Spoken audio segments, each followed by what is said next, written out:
حضرت نافع بیان کرتے ہیں، یہ مسند احمد کے اندر روایت موجود ہے۔ حضرت نافع وہ بیان کرتے ہیں کہ میں حضرت عبداللہ ابن عمر کے ساتھ جا رہا تھا، ایک رستے میں پہنچے کہ اچانک سرنگی کی آواز آنے لگی۔ حضرت عبداللہ ابن عمر رضی اللہ تعالی عنہما آپ نے اپنے کانوں کے اندر انگلیاں ڈال لی، اور تھوڑی دیر کے بعد آپ نے حضرت نافع سے سوال کیا کہ ابھی آواز آ رہی ہے؟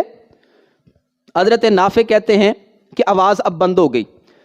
حضرت نافع کہتے ہیں کہ جب میں نے کہا نا کہ آواز بند ہو گئی ہے تو حضرت عبداللہ ابن عمر رضی اللہ تعالی عنہما آپ نے کانوں سے انگلیاں نکال لیں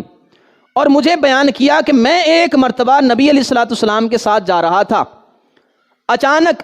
بانسری کی آواز آنے لگی، سرنگی کی آواز آنے لگی، تو نبی علیہ الصلوۃ والسلام نے کانوں میں انگلیاں ڈال لیں اور تھوڑی دیر کے بعد مجھ سے سوال کیا، اے عبداللہ ابن عمر آواز آ رہی ہے؟ تو جب حضرت عبداللہ ابن عمر نے عرض کی یا رسول اللہ آواز ختم ہو گئی ہے، بند ہو گئی ہے، تو اس وقت نبی علیہ الصلوۃ والسلام نے اپنی انگلیاں مبارک جو ہے نا وہ باہر نکال لیں۔ یہ حدیث مسند امام احمد کے اندر موجود ہے۔ اس سے یہ معلوم ہوتا ہے بانسری کی آواز نبی علیہ الصلوۃ والسلام نے پسند نہیں فرمائی، کانوں کے اندر انگلیاں رکھ لیں۔ اس پر یہ جو موسیقی کے جواز کے قائلین ہیں نا وہ یہ دلیل لیتے ہیں، وہ کہتے ہیں اچھا نبی علیہ الصلوۃ والسلام نے تو انگلیاں کانوں میں ڈال لی تھی، حضرت عبداللہ ابن عمر نے کیوں نہیں ڈالی؟ اور جب حضرت عبداللہ ابن عمر نے یہ معاملہ کیا تو پھر حضرت نافع نے کانوں میں انگلیاں کیوں نہیں ڈالیں؟ اس لیے کہ شریعت تو تمام کے لیے برابر ہے۔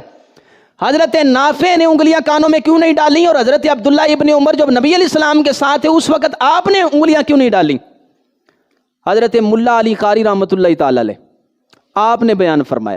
فرمایا کہ حضرت نافع والی جو حدیث ہے نا مسند امام احمد بن حنبل کے اندر جو موجود ہے اس کے اندر حضرت نافع کے یہ لفظ موجود ہیں۔ آپ فرماتے ہیں قال نافع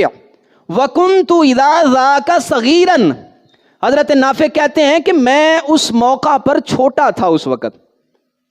چھوٹا تھا، کم سن تھا، یعنی بالغ نہیں تھا، اور ظاہر ہے کہ شریعت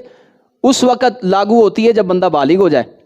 جب بالغ ہی نہیں تھا تو یہ سوال ان کا بالکل جناب وہ بے تکا ہے، بنتا ہی نہیں۔ تو حضرت نافع کہتے ہیں میں تو اس وقت چھوٹا تھا، تو معلوم ہوا ان پہ شریعت نہیں تھی، جن پہ شریعت تھی انہوں نے کانوں میں انگلیاں ڈال لی۔ اب پھر سوال کیا گیا اچھا یہ تو جناب وہ نابالغ تھے اس لیے انہوں نے کانوں میں انگلیاں نہیں ڈالی، حضرت عبداللہ ابن عمر جب نبی علیہ السلام کے ساتھ تھے تو اس وقت آپ نے کیوں نہیں ڈالی؟ حضرت ملا علی قاری رحمۃ اللہ تعالی علیہ آپ یہ بیان فرماتے ہیں، فرمایا کہ اس وقت حضرت عبداللہ ابن عمر بھی چھوٹے تھے،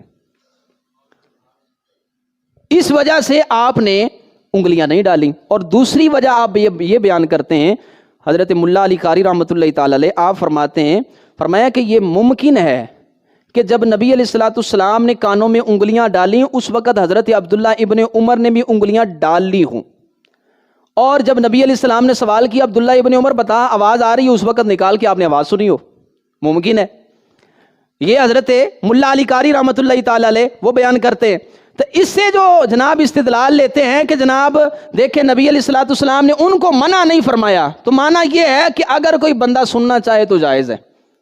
ایسی بات نہیں ہے۔ حضرت ملا علی قاری رحمۃ اللہ تعالی علیہ وہ آپ سے زیادہ سیانے تھے۔ یہ جو لوگ آج کل کے صوفی بنے ہوئے ہیں، 2 نمبر قسم کے پیر ہیں اور قوالی کے نام پہ جناب وہ دین کا بیڑا غرق کر رہے ہیں، ان سے زیادہ حضرت ملا علی قاری رحمۃ اللہ تعالی علیہ نبی علیہ السلام کے فرمان کو سمجھتے تھے۔ اب جن کو حدیث سرے سے پڑھنی نہیں آتی وہ حدیث پہ تبصرہ کر رہے ہوتے ہیں کہ جناب اس کا معنی یہ ہے، اور جنہوں نے ساری زندگی حدیث کو اکٹھا کرتے ہوئے اور اس کے جناب معنی و مفاہیم کو سمجھتے ہوئے لگا دی ہے، ان کی رائے کو تسلیم ہی نہیں کرتے۔